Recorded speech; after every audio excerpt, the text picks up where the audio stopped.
Olá, estamos começando mais um programa Encontro com as Paróquias. Sou eu, Fátima Lima, com você nessa tarde de domingo, trazendo para você a realidade da nossa Arquidiocese do Rio de Janeiro, mostrando os nossos padres. Já tivemos a oportunidade de ter aqui também os bispos e também diáconos, né? Por que não?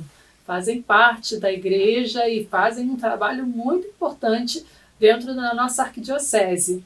Hoje a gente vai conversar com um diácono que você conhece bastante, ele inclusive faz aqui o programa Bom Dia Catedral, também está sempre no Texto da Misericórdia com a gente, foi ordenado no dia 9 de dezembro de 2007, traz consigo uma vasta experiência na evangelização, é esposo da Ana Paula, pai do Pedro, assistente eclesiástico do Terço dos Homens, condutor do Terço da Misericórdia aqui, como eu disse, na Rádio Catedral, missionário, não é? Além do trabalho que ele realiza na Arquidiocese, também tem essa missão de levar o Evangelho em outros lugares. A gente vai conversar com ele sobre isso, por isso eu recebo aqui o diácono Melquisedeque Ferreira da Rocha. Seja muito bem-vindo, diácono. Gente, boa tarde! Olha, eu estou ouvindo você falar, será que sou eu que estou aí nesse papel?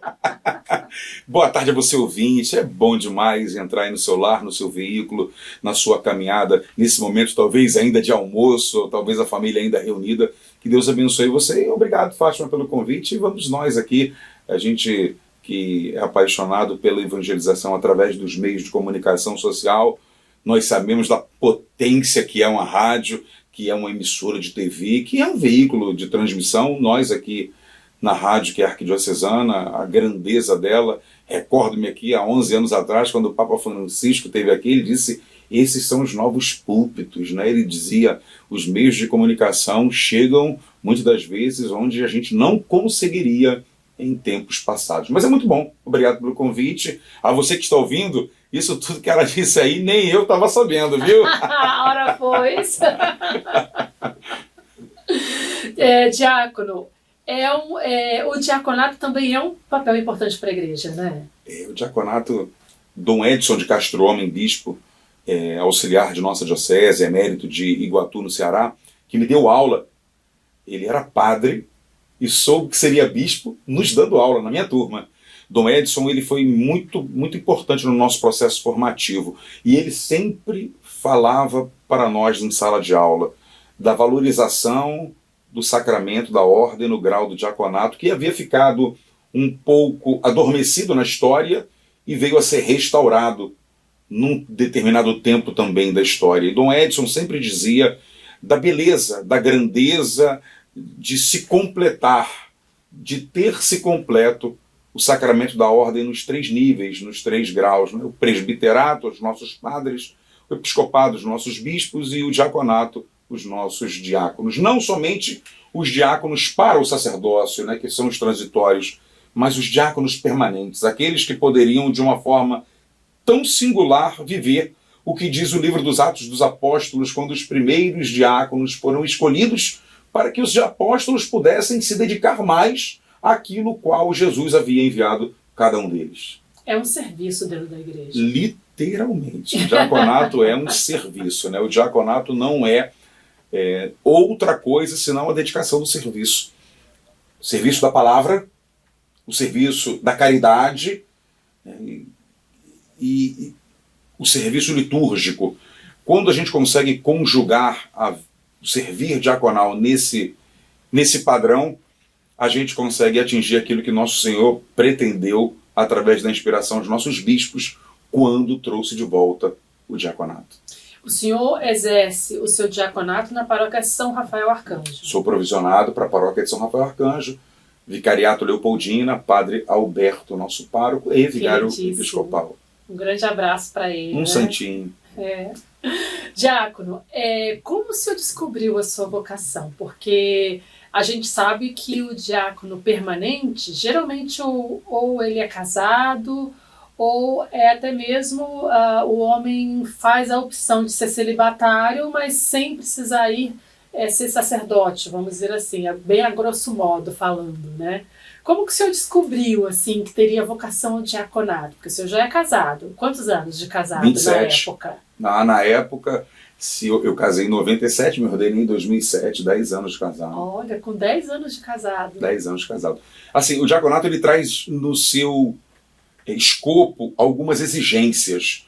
O próprio direito canônico diz, né, a idade que você tem que ter, o tempo de casado que você tem que ter e o processo formativo que você tem que passar. A idade você tem que estar com quantos anos? 35 no mínimo. E tempo de casado? 5 no mínimo. Ah, ok. E aí, quando eu entrei para a escola diaconal, eu não tinha o tempo de idade. Eu tinha 30 anos, 31 anos, mas eu adquiriria no processo formativo, coisa que hoje não é permitida. Por isso que eu fui ordenado muito novo. Eu fui ordenado com 37 anos. Mas você perguntou como eu descobri. Na verdade, o diaconato, ouso dizer que no meu caso específico, foi uma consequência da vida paroquial. Eu, com os meus pais, comecei a frequentar uma paróquia nos idos de 1982, a paróquia Bom Jesus, no bairro da Penha. Padres do Sagrado Coração de Jesus. Meus pais fizeram um encontro de casais com Cristo. E esse encontro de casais com Cristo, o SCC, mudou por completo a minha família. Meus pais viviam muito bem a vida pessoal de cada um deles e também a vida conjugal, diante do que eu via com 12 anos. Porém, quando Jesus entrou, tudo se transforma para melhor. E aí a gente começou a participar da missa todo domingo na paróquia Bom Jesus da Penha. Então eu crescia indo com os meus pais, tudo que a gente fazia era decorrente da missa. Tem uma reunião durante o dia, então a gente vai à missa a tal hora, depois a gente pensa na reunião. A gente tem uma festa de noite, então a gente vai à missa de manhã para poder ir à festa de noite. Eu fui crescendo vendo o sentido do sagrado com eles dois, eles participando dos retiros do SCC, e aí eu fui crescendo, me crismei, fui fazer parte de grupos jovens, comecei a viver uma espiritualidade jovial na paróquia, com tudo que era relativo à juventude naquela época, e comecei a viver, a respirar os ares da paróquia sem precisar do meu pai e da minha mãe. Porque eu já ia porque eu era da Crisma, eu já ia porque eu era do grupo jovem. E assim eu fui crescendo, sem nenhum tipo de pretensão, apenas com outros jovens, naturalmente, fazendo os nossos retiros, indo para os nossos lazeres, e namorando, se divertindo, tudo com o olhar da igreja. Até que um dia, um padre chegou na paróquia Bom Jesus da Penha, padre Everaldo. Padre Everaldo chegou na paróquia e celebrou o meu casamento, inclusive, com o da Ana Paula em 97. E no ano de 1998 ele perguntou para mim, você gostaria de servir sendo ministro da Sagrada Comunhão? Ser médico aqui da paróquia? Eu falei, padre, eu não sei nem por onde começar. Ele, não, a formação a igreja te dá. O que precisa é você ter disponibilidade para visitar os doentes, para você visitar os hospitais, para estar na escala de celebrações da igreja, de missa, você servir na missa. E eu falei que sim, e assim ele me indicou. Isso foi em 98. No ano de 2000, ele me pediu para fazer um retiro, que era um retiro de doutrina social da igreja em Taubaté, da Congregação dos Padres do Sagrado Coração de Jesus. E ele disse para mim, esse retiro são 20 dias. Então você vai precisar pedir férias no seu trabalho, mas eu gostaria que você fosse indicado. Esse retiro é só para padre e freiras. A congregação vai aceitar a presença de 5, 6 leigos. E eu disse que iria indicar um. Como eu sou um dos coordenadores, eu queria te indicar. E eu fui.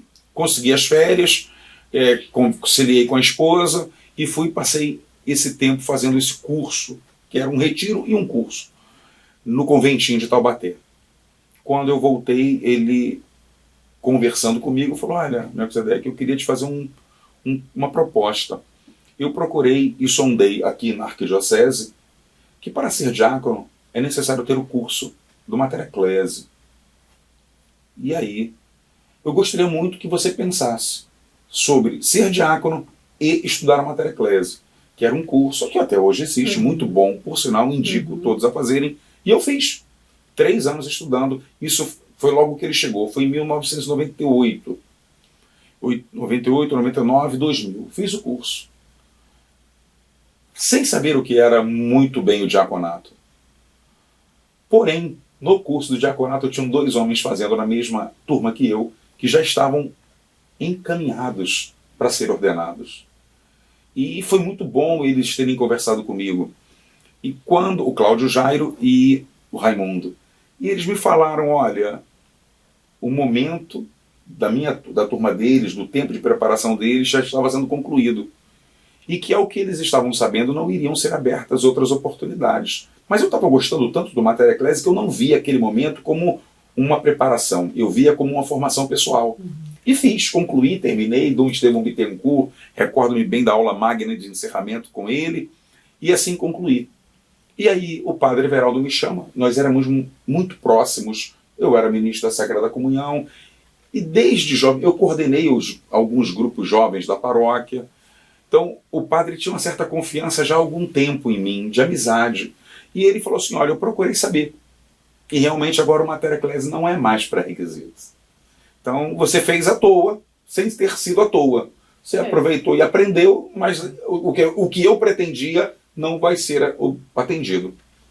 Porém, eu soube que vai abrir uma escola diaconal, uma escola de formação, e eu queria te indicar. Eu falei, tá bom, vamos nós. E isso tudo assim, conversas de pátio. Era no fim da missa, não tinha um protocolo, vamos nos reunir para tratar disso. Tudo muito leve, sem nenhuma cobrança. Tá bom, e vamos deixando. Minha resposta era, tá bom, tá bom, tá bom, tá bom. E um dia ele chega com uma carta dizendo que Dom Eusébio, que era bispo do Sagrado Coração de Jesus, da mesma congregação da nossa paróquia, haveria de criar uma escola de formação para diáconos. E a minha turma seria a primeira. E realmente eu fui. Porque a turma anterior à minha, inclusive o diácono que se ordenou padre Vicente, está no hospital, lá de Bom Sucesso, eles já estavam na nossa frente. Quando eles entram na escola diaconal junto conosco, eles já tinham um caminho de formação. Eles não entraram como eu entrei no propedêutico. E aí a minha turma foi a primeira a ingressar no propedêutico com Dom Eusébio.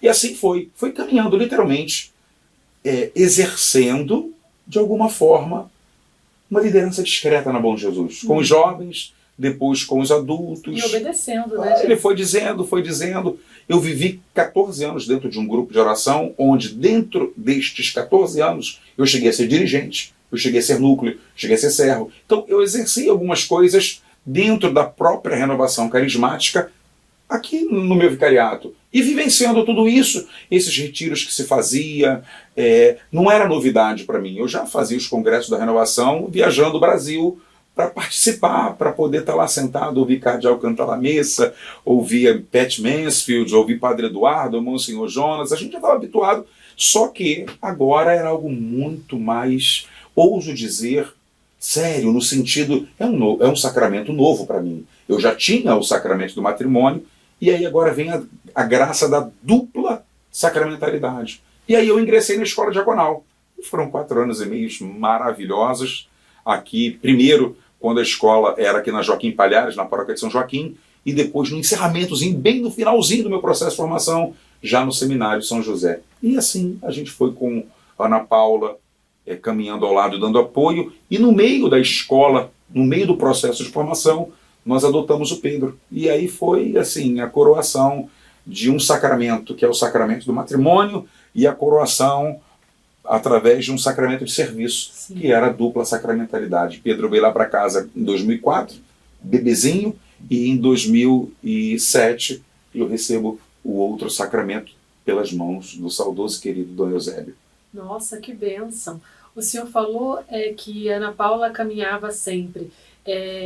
Para entrar no diaconato precisa da aprovação da esposa, não é isso? Já dizem as más línguas que nada como um cartão de crédito ilimitado para a esposa. Olha só!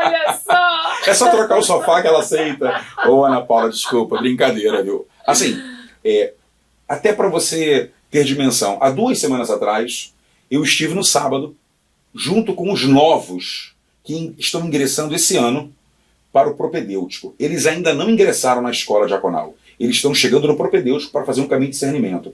E eu fui fazer com eles algumas partilhas. E eu disse para eles, no meu processo de propedêutico, de discernimento, as mulheres eram obrigadas a ir. Então a gente passava um dia juntos. Agora não é tão necessário. Tem momentos que elas vão. Mas no meu período as esposas iam. Elas tinham um pouco de dimensão clara do que era o processo formativo e do que era o diaconato. O que aconteceu? Na minha época, a minha turma se ordenaram 31 homens. Nunca tivemos uma ordenação deste tamanho de diáconos permanentes. Na minha época, por a minha turma ser a primeira da escola, a gente não podia olhar pelo retrovisor e pegar a experiência de alguém, porque não se tinha. Então, como é que a gente faz com as esposas? Muitas delas também não sabiam como seria. E aí, o direito canônico exige uma anuência expressa da esposa. Existe uma carta de próprio punho, onde ela diz que ela concorda e ela participa. Vou te dar até aqui um exemplo que ocorreu anos atrás. Um candidato, a esposa dele não professava a nossa fé católica. E ela não assinou a carta. Só que o padre dizia, eu vejo vocação nele, ele é um homem vocacionado, ele é um homem vocacionado. Só que a esposa disse, eu não vou assinar a carta. E ele não pôde ingressar na escola diaconal. Passados 5, 6 anos, eu acho que ele deu o cartão de crédito para ela. É claro, fizeram um bom discernimento familiar. Sim. E hoje é um baita diácono. Olha, a esposa entendeu que ela não poderia inibir a vocação do marido, clara da fé dele, porque ela, de alguma forma, expressava uma outra fé. Então, assim, hoje é um grande diácono na arquidiocese, mas a esposa precisa autorizar de forma expressa o ingresso na escola, o processo de discernimento e o acompanhamento dela nesse processo. Bacana. E também porque no processo de diaconato, quando vai se ordenar, existe uma entrevista, não é? No início e no final. Essa entrevista também a esposa participa? No início e no final. No início e no final. No final. Eu me lembro que a minha turma, por ser muito grande, quando o Dom Eusébio foi para a entrevista final com o candidato, aluno e a esposa, ele foi assim, foi mais coração, foi um paizão absurdo. Como foi com ele que eu participei, eu não posso falar de como é com o Dom Urani, nem como era com o Dom Eugênio. Mas com o Dom Eusébio ele foi muito, muito assim, agraciado conosco. Nos abençoou muito com as palavras dele, que na maioria das vezes eram direcionadas à esposa, porque ele com muita frequência estava com a gente na escola. Falava para a gente com frequência, e para elas não tanto. E quais são os serviços do diaconato?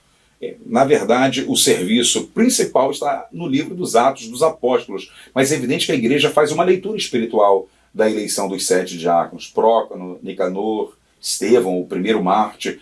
Quando a igreja faz a leitura espiritual da escolha dos 7 diáconos, ela vai dizer o seguinte, o diácono ele precisa estar a serviço da caridade social. Ele precisa ser um homem que tenha os olhos voltados para a necessidade dos irmãos, servir à caridade. Mas, ao mesmo tempo, esse diácono ele é chamado a servir à mesa, ao altar também. Então, ele participa de tudo aquilo que é litúrgico na vida da igreja. Então, quando a gente entende esses dois pilares, ele é o homem da palavra, ele é o homem da caridade, ele é o homem da liturgia. Quando a gente consegue entender esses pilares, a gente consegue entender que o diaconato é um tesouro para homens que não merecem ele.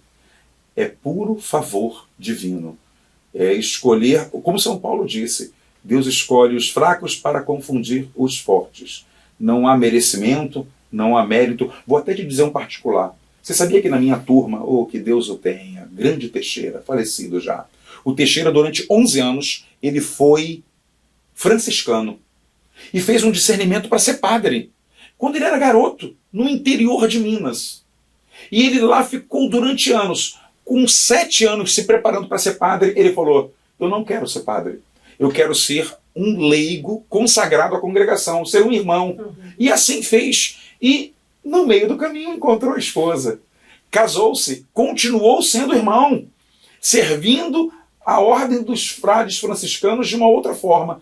E aí veio para o Rio de Janeiro. Ele se tornou um contador, se aposentou, o padre o indicou para ser diácono, um diácono maravilhoso lá de Nossa Senhora da Conceição, lá numa garça em Campo Grande, a quem eu mando um grande beijo. E ele fazia a contabilidade da igreja, ele fazia todo o serviço da igreja, já era aposentado. Mas você veja, um homem que tinha uma experiência de 11 anos numa congregação religiosa, teve a humildade de voltar e sentar no banquinho para aprender com outros 30 homens o que era ser diácono. Mesmo tendo uma experiência formativa tão rica, ele volta e começa do zero. Era para nós um grande exemplo. Nossa, que bacana, que legal.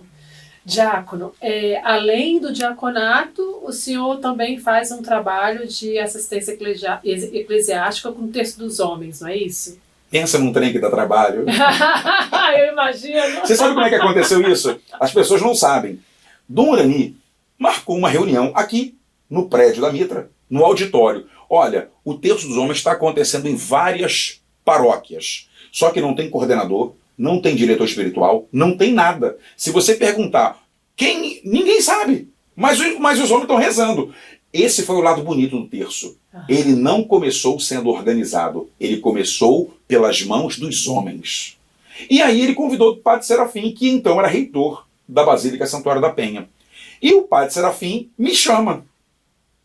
Eu fui chamado para a reunião pelo padre Serafim. E eu e o padre Serafim não sabíamos o que iria acontecer. A gente ia apresentar para Dom Urani, olha, está acontecendo assim, assim, assim.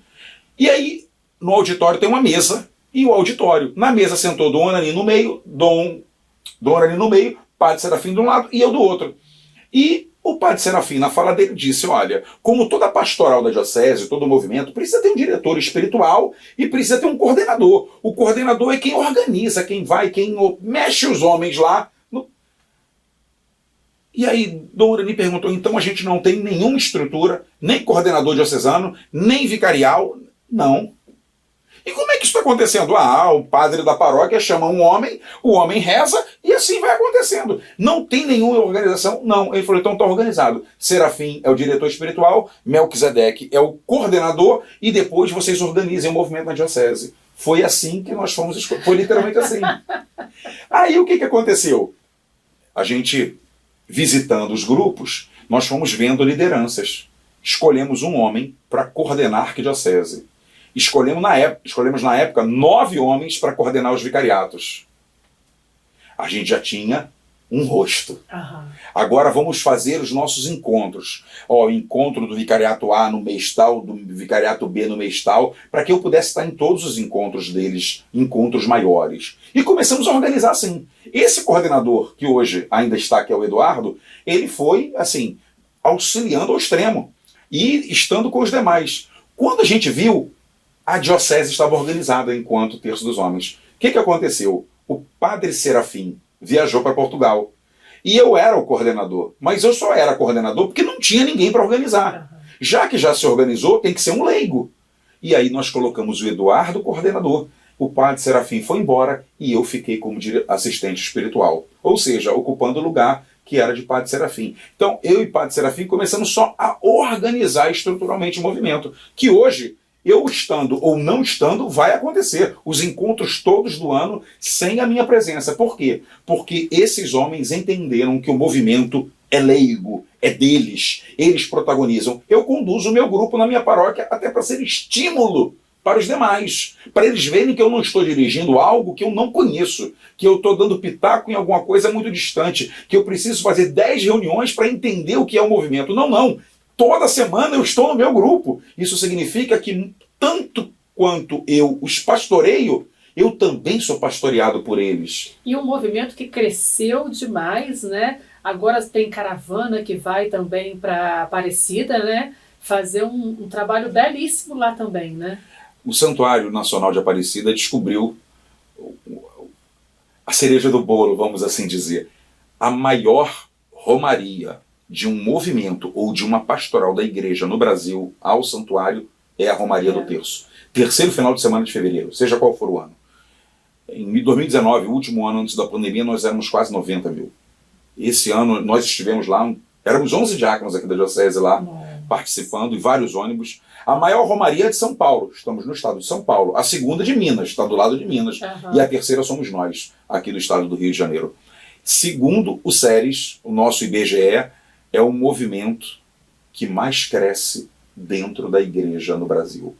Em janeiro desse ano, nós tivemos a abertura do ano do Terço dos Homens, o ano da oração. Fomos nos unir à inspiração diocesana. E nós fomos aqui para a paróquia Nossa Senhora da Conceição em Santa Cruz. E Dom Joel Portela esteve conosco.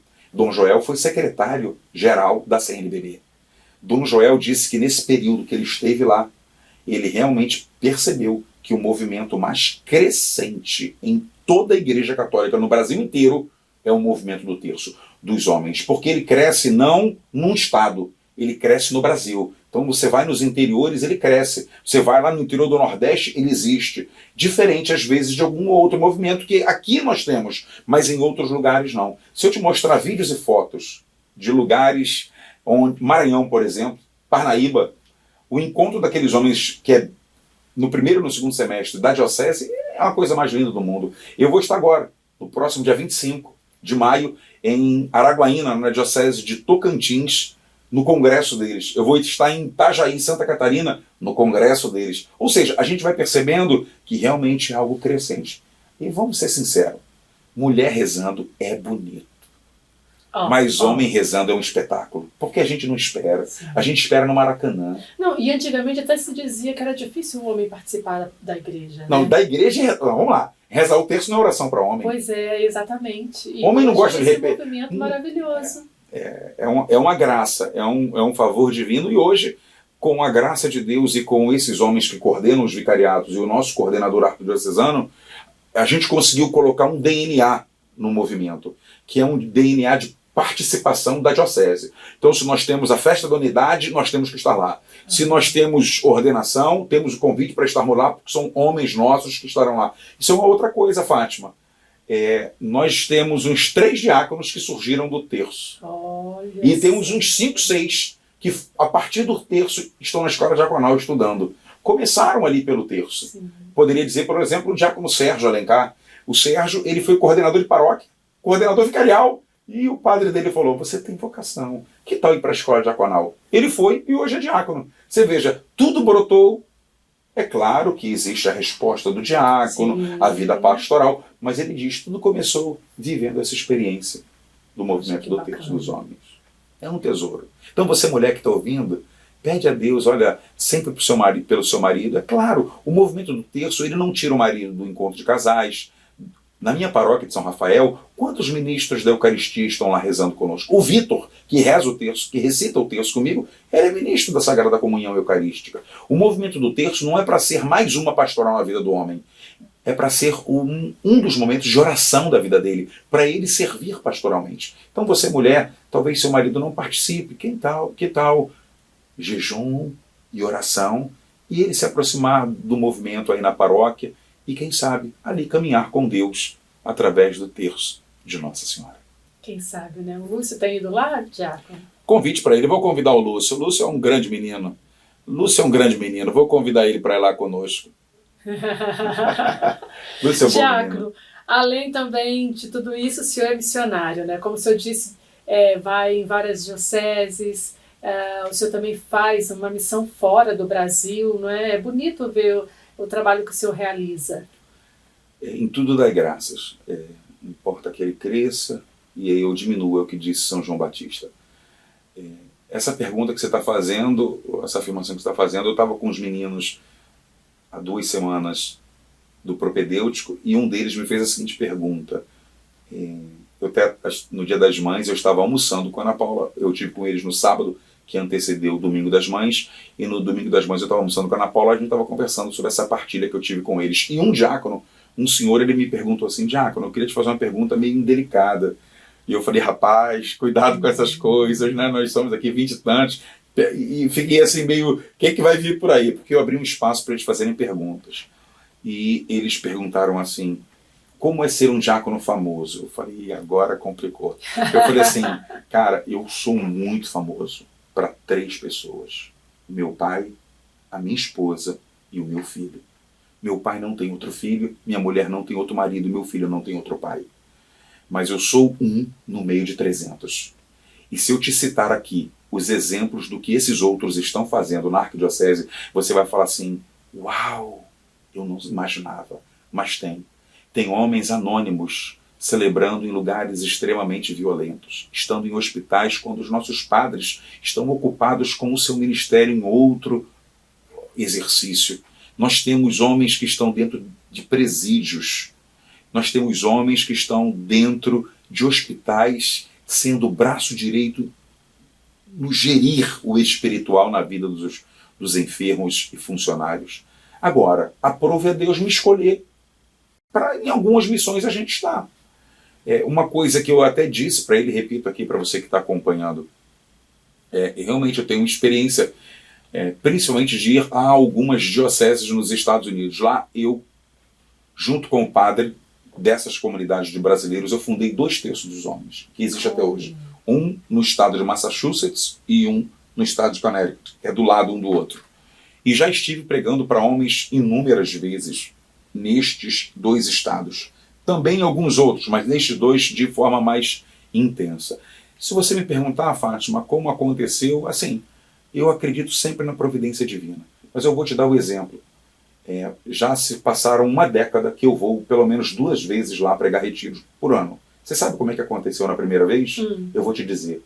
Uma pessoa de uma comunidade de brasileiros colocou no Google, dito por ele e pelo padre para mim, ouvir padre Reginaldo Manzotti.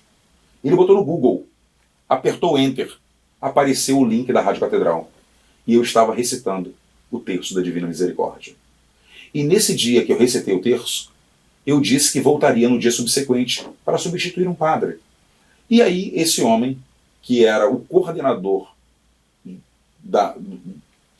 de pastoral da paróquia, da comunidade de brasileiros, disse ao padre, olha, tem um diácono que eu ouvi aqui, eles iam organizar o primeiro retiro da comunidade deles. Era um retiro para casais, fechado. Aliás, aberto, sábado e domingo, mas aberto. Aí ele foi e botou no link de novo do terço da misericórdia no dia subsequente. E me ouviu rezando o terço da misericórdia.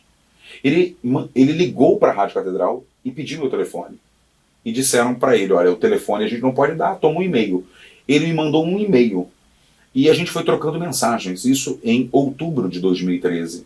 Ele foi dizendo, olha, você tem disponibilidade para pregar um retiro para casais? Tenho.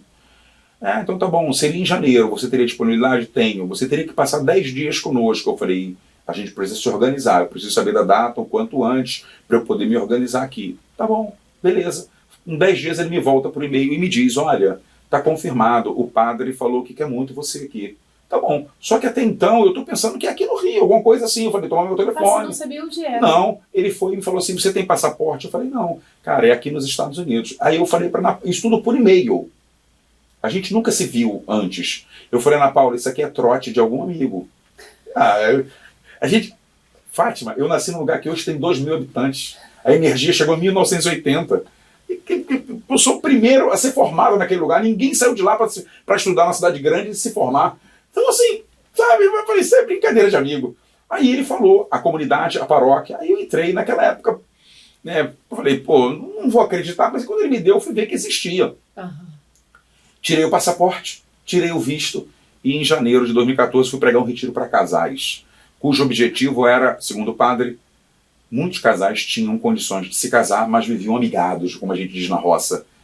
E aquele retiro desembocou, isso em janeiro. Em outubro, no dia de Nossa Senhora Aparecida, 12 casais daquele retiro se prepararam para santificar o matrimônio. O padre ficou muito feliz e eu mais ainda. E aí, 1 ano depois ele me chama, vem fundar um terço dos homens aqui, eu já tenho um grupo, mas eu queria que você começasse, desse uma formação de 2 dias para uns 5, e a primeira noite fosse contigo. Estava menos 5 graus e tinham 110 homens naquela paróquia de São Pedro em Danbury, no estado de Connecticut. Foi uma experiência muito bacana, muito bonita. E nesse retiro, nesse encontro da Fundação do Terço, a Ana Paula foi, o Pedro foi, porque a gente pregou um retiro para casais de novo lá.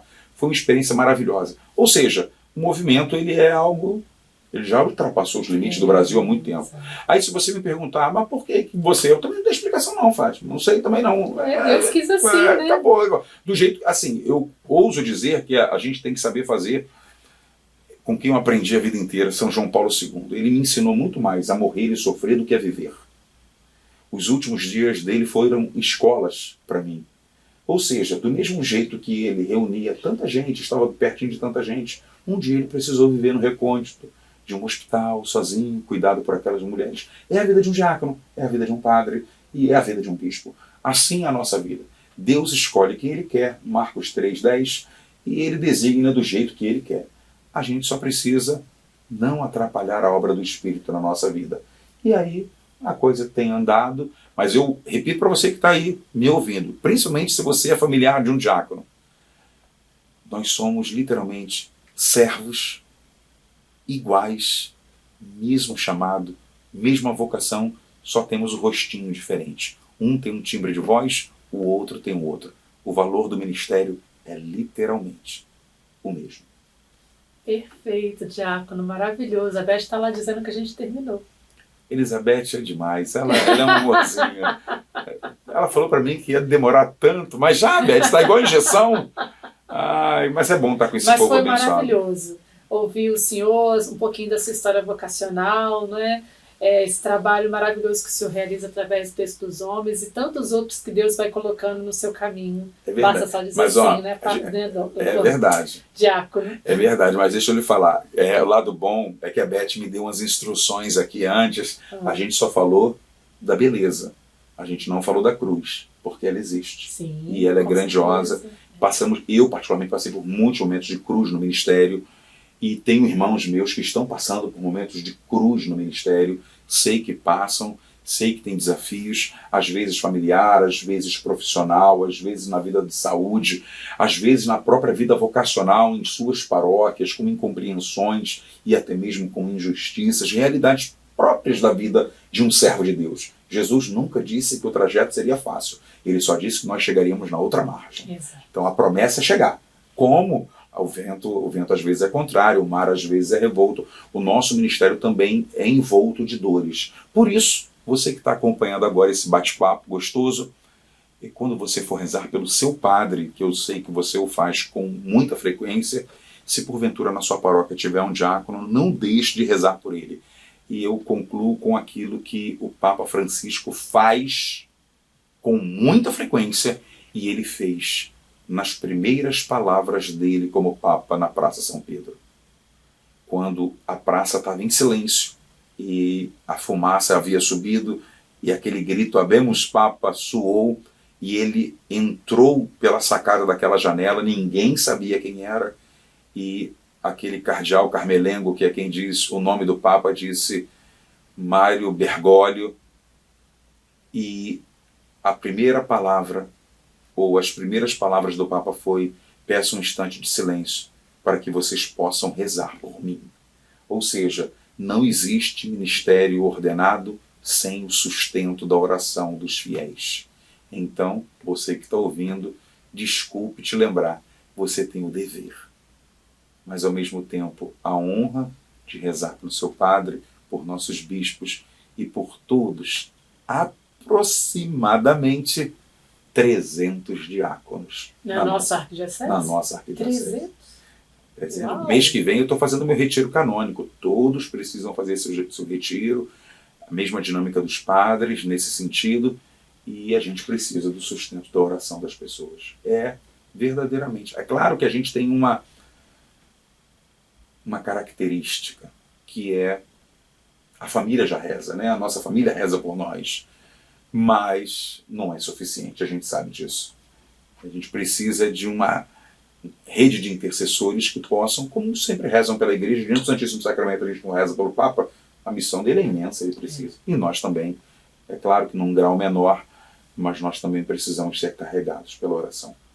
Diácono, muito obrigada, foi maravilhoso, viu? Ouvi-lo aqui, a sua partilha. E assim é que acontece o encontro com as paróquias, a gente vai bebendo, né, um da história do outro e vendo aquilo que Deus faz acontecer na nossa arquidiocese. A gente vai ficando por aqui e até o próximo encontro com as paróquias.